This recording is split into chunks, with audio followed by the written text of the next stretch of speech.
The wing smelled of warm metal and lemon. Soft lights floated along the corridor like quiet stars. Every door was sealed, every camera set to lean and obey. No one was supposed to be there at this hour. LYR had everything people wanted. She had ships, companies, and a voice that moved markets. She wore clothes that whispered wealth. Her home was a small palace of glass and rules. Her child, called a child though it was part machine, lived in the quietest room. The child could not walk. The child could not speak like other creatures. Wires ran under pale skin and glass shone like a second face. Engineers called the child a marvel. Rivals called it prize. LYR called it hers. A man with tired hands moved under the child's window. He wore a plain uniform with a faded patch. His shoes had small scuffs. He carried only a cloth, a bucket, and a ladder. He hummed an old earth song that sounded like rain on a roof. The tune was thin and strange in place of polished steel, but it was honest. He was a janitor. His name was Sam. Sam knew small things other people forgot. He knew how to read a device by listening to its hum. He knew how to clean without startling, how to fold a cloth so it would not catch on a wire. He had no clearance, but he had a reason. The child liked simple sounds. The child liked quiet hands. Sam had learned this on a job when he saw what the child did when someone sang a slow, crooked tune. From the shadowed doorway, LYR watched him. She had not planned to watch. She had planned schedules and lawyers and silence. Her audio feed warned her, unauthorized presence, and for one beat she felt the old law. Call security. Seal the wing. Remove the human. She felt a command in her chest. Her empire had taught her to obey commands first and feel later. Sam did not look up. He moved with small, careful strokes. He wiped a strip of metal the child liked to touch. He cleaned the glass that covered the child's chest where a small light blinked like a tired heart. He spoke to the child in low words. Easy now, easy. His voice was plain and rough, and the child turned its head a degree that meant trust. The child's fingers twitched. Thin wires coiled like hair. The light in the chest blinked faster. Sam hummed the tune between two words. The child made a soft noise, a mechanical laugh, and reached with a small hand. Sam set the cloth down and took the hand like it was a live thing. He did not wear gloves. He only held the hand gently and let the child feel the warmth of skin. LYR felt something break open inside her. It was a memory she did not like. It was a small, stubborn part of the woman she had been before contracts and enemies. She had once held someone she loved in a room that smelled like this. The memory was quick and sharp, and she hated it. It made her hands tremble. Her security feed buzzed again. Her inner voice told her to act, but she did not call the guards. She did not make a public order. She stepped from the shadow. The light hit her like a cut. Sam looked up and froze. He had seen many rich people in the halls, but none like this, rare, cold, perfect. He bowed because he knew manners, not because he was afraid. LYR watched the child reach for Sam's shoe, then for his elbow. The child's light brightened as if eating the sun. Sam smiled in the slow way of someone who had learned small kindnesses from hard days. He said simply, "You're not alone." The words were too simple for a meeting room of lawyers. They were too small for a woman who moved planets with a signature. But the child's chest flared, and the wires hummed back. LYR felt her world tilt. She made a choice that would shock the markets and her board. She did not call security. Instead, she took a step closer and sat in a chair that was not hers. She placed her hands on her knees like a child. For a long second, she only watched. Then she asked quietly, "What is your name?" Sam blinked. He had dust in his beard and a mop mark on his sleeve. He could have lied. He could have bowed and run. He held the child's hand a moment longer, then said, "Sam, I clean what people forget." The sentence hung in the room. It felt like a small thing and like a bomb. LYR heard it as an accusation and a truth. She tasted it in her mouth and wondered what she had forgotten. Someone watching from outside the wing would later call it a scandal. Someone else would call it a miracle. A hidden camera, one that was not part of her official network, blinked and held the image. It caught the slight shake of Sam's smile. It caught the way the child's glass hand wrapped a finger around a janitor's thumb. It caught LYR's hands, folding like someone learning mercy. LYR made tea. She handed Sam a cup, as if she had done it 1,000 times. He took it on shaky hands. The child laughed and made a noise that was almost a word. The hush in the wing felt like an audience waiting for a fall. Outside, in places that favored charts over children, a ticker light paused. Somewhere a rival leaned forward. Somewhere a spy reached for a feed. The choice OYR made in that small wing would not stay small. It would touch law books, trading floors, and the memory of a planet that still remembered how to sing. For now, under warm light and lemon air, a billionaire and a janitor sat and watched the child listen. The world waited without knowing which way it would break. LYR woke to a storm of light. Her private feed filled with messages and small, angry videos. Someone outside her network had slipped a clip into the web. It was short and rough, 2 minutes of shadow and soft light. It showed a human janitor bending over a child machine and a woman in a suit who looked surprised to smile. It showed a hand held without gloves. The clip called itself a leak. The galaxy called it a scandal. News feeds ate it fast. Some called it proof that LYR had broken protocol. Others called it proof that she had a heart. Traitors blinked. Rivals shouted. Social channels filled with guesses. Romance sabotage. A secret plan. LYR's board sent urgent messages. Her public relations team wrote calm, careful sentences, and then rewrote them. LYR read the messages and felt a hollow pull where control should be. She had expected anger. She had not expected something else to stir. Curiosity threaded with fear. Sam kept cleaning. He had no idea the clip had gone out. He had no idea he had become a headline. He only knew the child liked quiet hands and soft sounds. Still, word found him in small ways. The staff at the feeders stared. One offered him extra rations. Another whispered that people from Central would want to interview him. Sam smiled the slow smile of someone used to being unseen. He wrapped a cloth around a small tool and went to work. Later, in a room that smelled of burnt coffee and cold metal, LYR's lawyers argued. Laws, custody claims, and corporate value clattered like dice. LYR listened but did not speak. She remembered the way Sam had said, "I clean what people forget." The phrase had lodged in her like a seed. That night, she made a risky choice. She moved to the corridors and found Sam by the supply closets. She offered him a job, not as a public favor, not as a PR stunt. She said she wanted him to clean the child's wing because the child needed steady hands. Her counsel exploded. "You cannot risk this," said one director. "We will lose too much," said another. The word security hovered in every sentence. LYR answered with a single line, "He stays." She gave her reasons quietly. The child calmed when Sam sang old earth tunes. Sam fixed things without tools. Sam had a way with small machines that her best engineers could not explain. The council did not accept her reasons, but they could not move her either. LYR had built a world on decisions, and people learned to obey them. Sam accepted the job with a strange mix of fear and pride. He cleaned in the dawn between visitors. He learned the child's odd rhythms. He hummed the tune he had learned from his mother and watched the child's chest light smooth into a steady beat. He learned the small code of buttons that made the child blink in certain ways. He kept his eyes low when LYR entered the room. He called her by the honor she preferred and called the child by the name no one in the boardroom used. The galaxy did not sleep. A rival corporation moved in with a different plan. They sent a glossy message offering money, huge numbers, if LYR would let them study the child for a limited time. They framed it as a medical partnership. They sent a leaked dossier, too. The dossier suggested Sam was not a janitor, but a disgraced engineer who had sabotaged a lab years ago. It painted him as a reckless, dangerous figure. The dossier circulated like wildfire. People who had cheered Sam now pointed fingers. Sam read the claims in the public feed and felt his palms go cold. He had worked machinery on a small planet where laws were lax and accidents happened. He had lost a family to a corporate mistake and left the field because the noise of machines reminded him of loss. He had never sabotaged anything. He had only tried to keep a promise, to repair things that people forgot to love.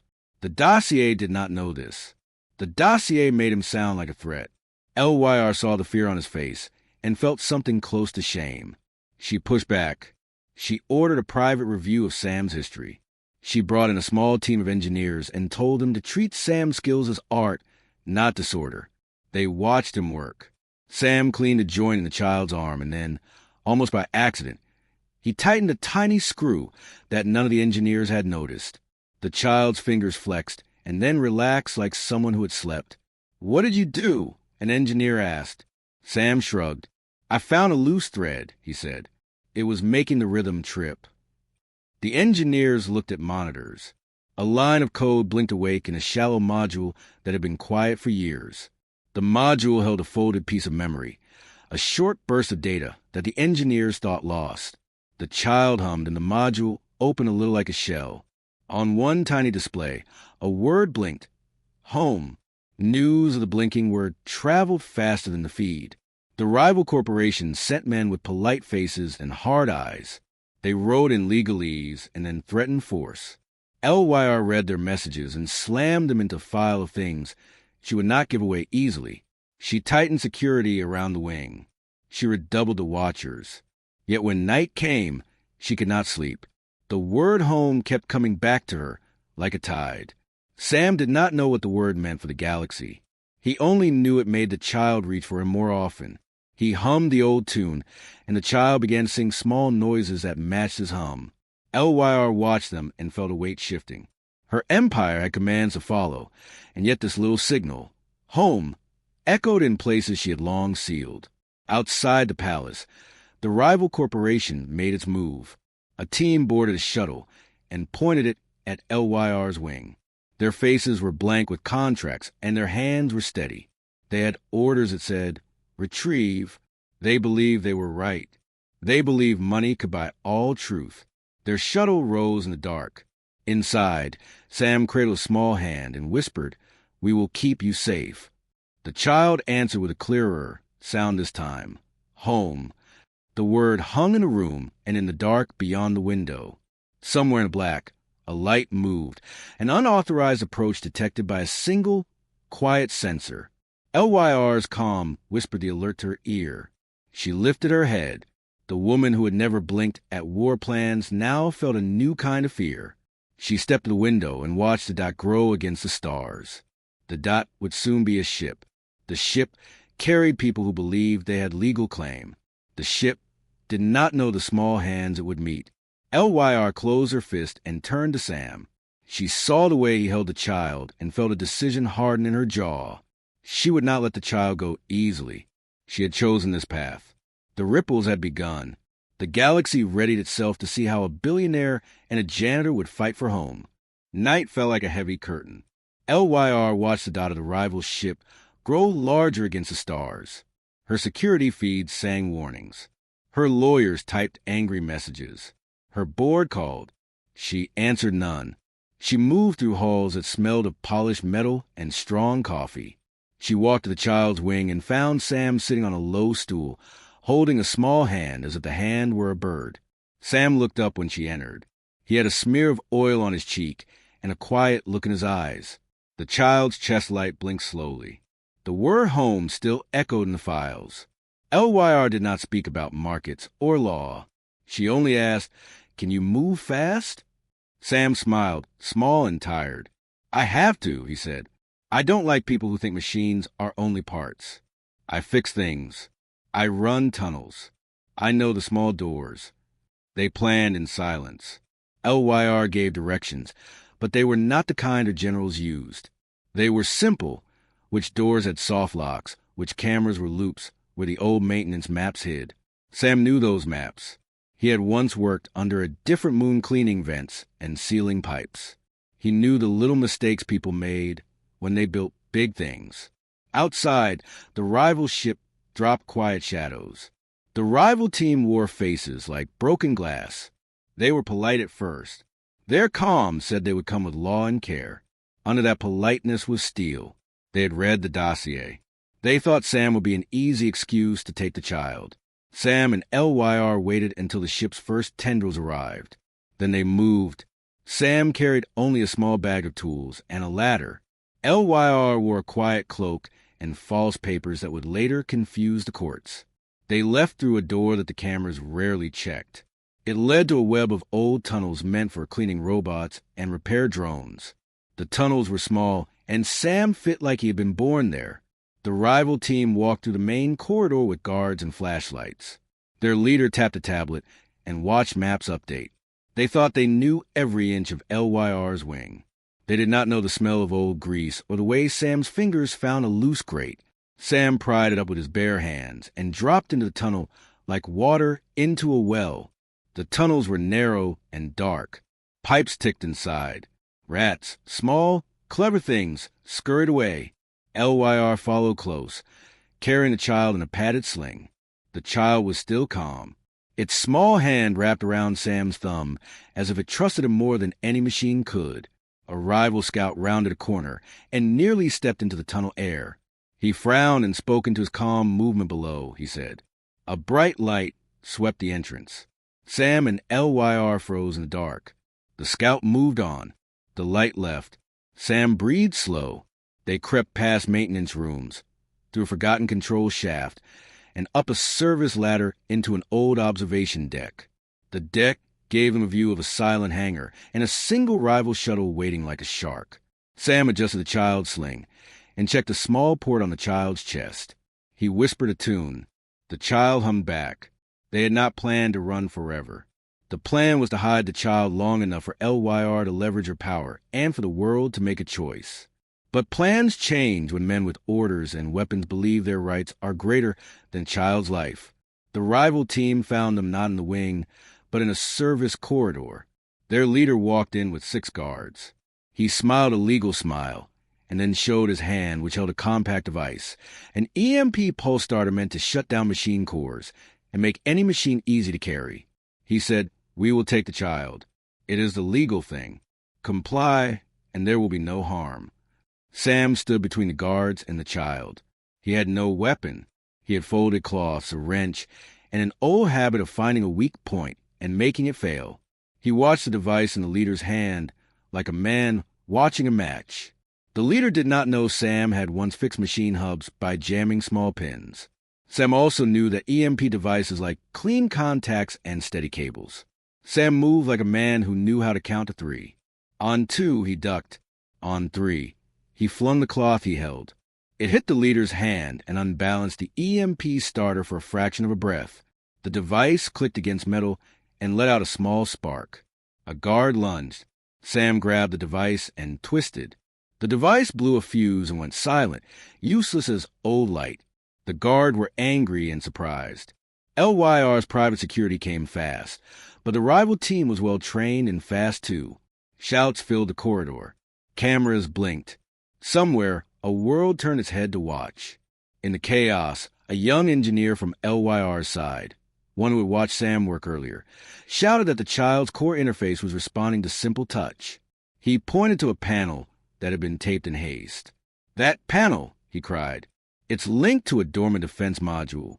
Don't touch it. It's a failsafe." Sam's hand still held the child. He looked at the panel. The child's chest had a small door where a finger could press and wake a store protocol. If the module was a defense, it could mean shields. It could mean a weapon. It could mean the child might hurt. Sam felt a cold fear wrap his legs. He had only ever wanted to help. He had not wanted to break worlds. LYR's voice cut through the noise. "Hold," she shouted. "No one touches it." She stepped forward and put both hands on Sam's shoulders. Her fingers were steady.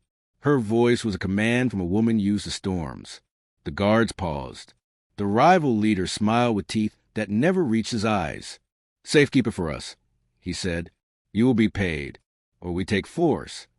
Sam's breath fogged in the chilled air. The child looked at him and then reached a hand toward the tape panel. Its fingers brushed the edge.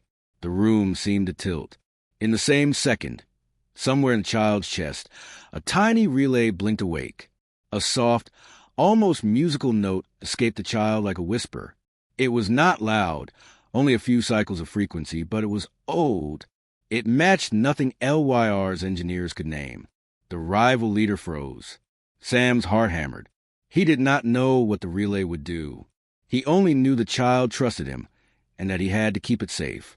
He pulled the child back and wrapped its fingers in his own. The note faded. An alarm that no one expected did not sound. The panel did not open.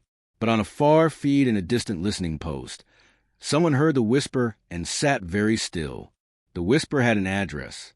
It reached for home. The leak did not die. It grew teeth. Clips, slow motion stills, and angry comments swarmed feeds. Some people called Sam a saint. Others called him a spy. Pages that traded in rumor-spun wild stories. LYR's name became a magnet for hot opinions. Her board shouted. Regulators opened files. Protesters outside her gates held signs that mixed anger and hope.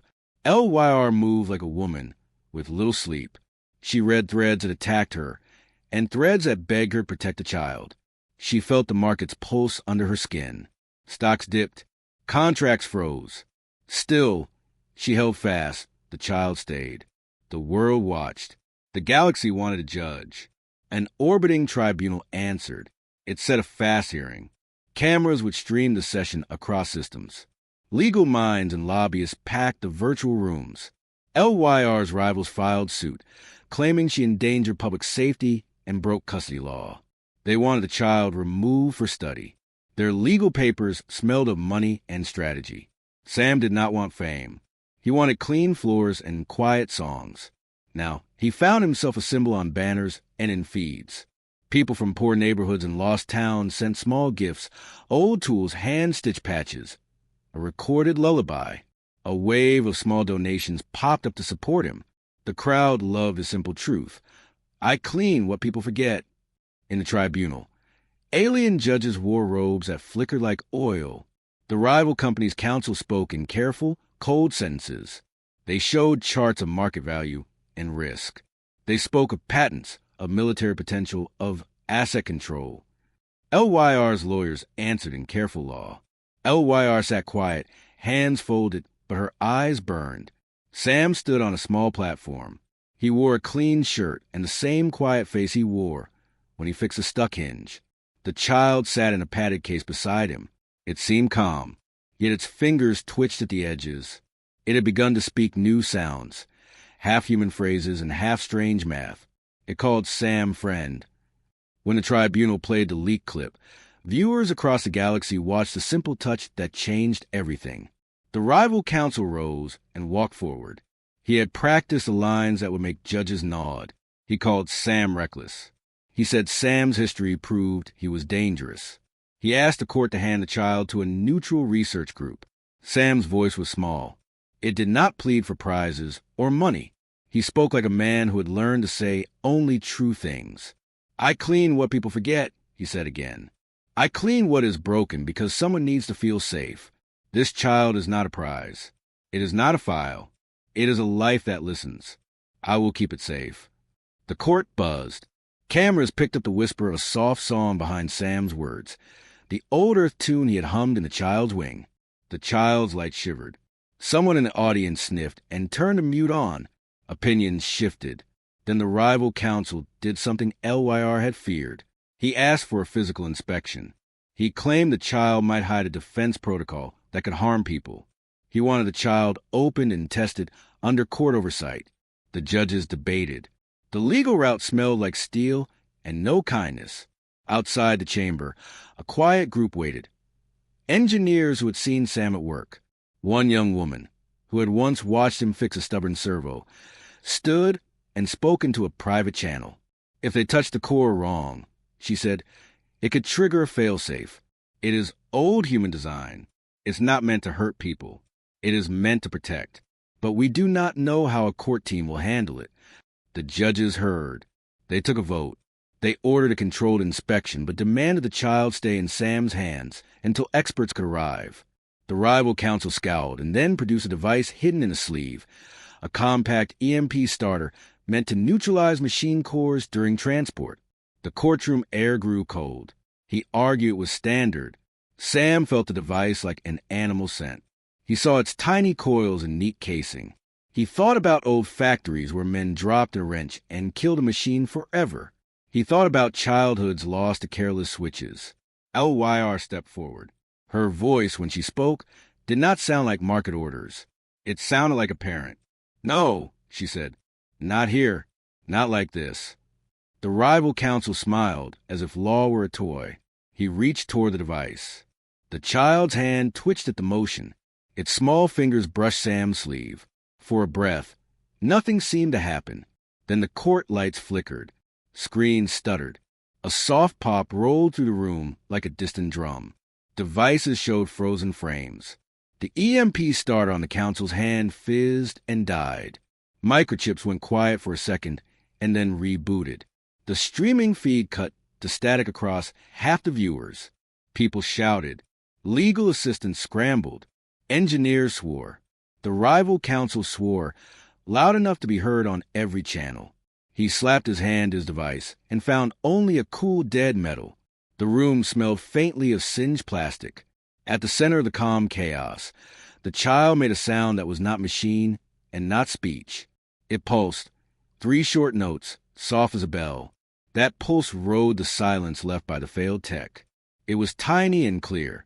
It carried a pattern that matched no tribunal code. It matched something older, far beyond the orbiting court. Someone at a listening post stared at the tone and went very still. The tone had a mark, an old human frequency that had not been used in centuries.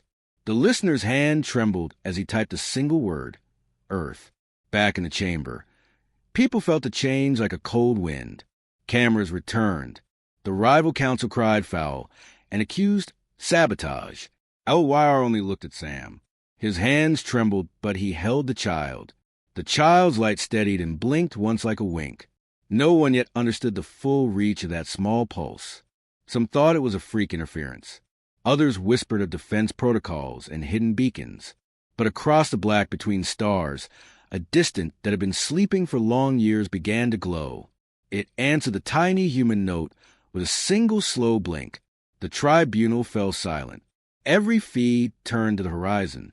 No law book explained what came next. The galaxy watched as a small signal woke something old and very human. The slow blink from the dark grew into a small line of light. It came not from a corporate flag or an empire cruiser, but from a single human ship. It had no polish, no giant logos. It carried patched hull plates and hand-painted letters. It moved like a thing waking after a long sleep. News feeds screamed. Analysts tried to say it was a false alarm. Governments argued, but the listening post that heard the child's pulse did not lie. The ship answered the old frequency. It came in slow and true, a single craft, carrying people who remember how to follow a human song. LYR watched the ship on a cracked live feed. Her house of contracts and careful rules had never prepared her for this kind of surprise. The stock boards quivered. Rivals sharpened their tongues. The waiting markets tried to translate a return into numbers, but the numbers could not hold the weight of small hands. The human ship docked at a public station, not under her flag. Its captain was an old woman with a scar across one cheek and laugh in her voice. She stepped down the ramp with a cane that looked like a story.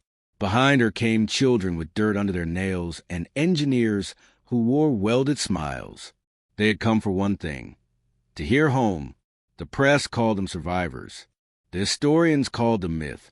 The people who had grown up on feeds that sold fear called them inconvenient.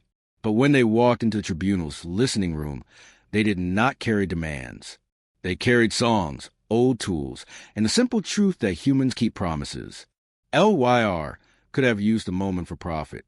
She could have sold custody to the highest bidder, framed a headline, made herself untouchable again. Instead, she did the thing no one expected. She stood in a public broadcast and said 3 words, "We will help." She surprised her board. She surprised the rivals. She surprised herself. In a live hearing that had turned into something like a public square, LYR announced a transfer. She would step back from direct custody. She formed a new body. Not a corporation, not a court, but a coalition of small groups, engineers, and councils that the returning humans trusted. She signed legal papers in front of cameras and set Sam's name as the child's guardian and ambassador. The paper was simple in its language.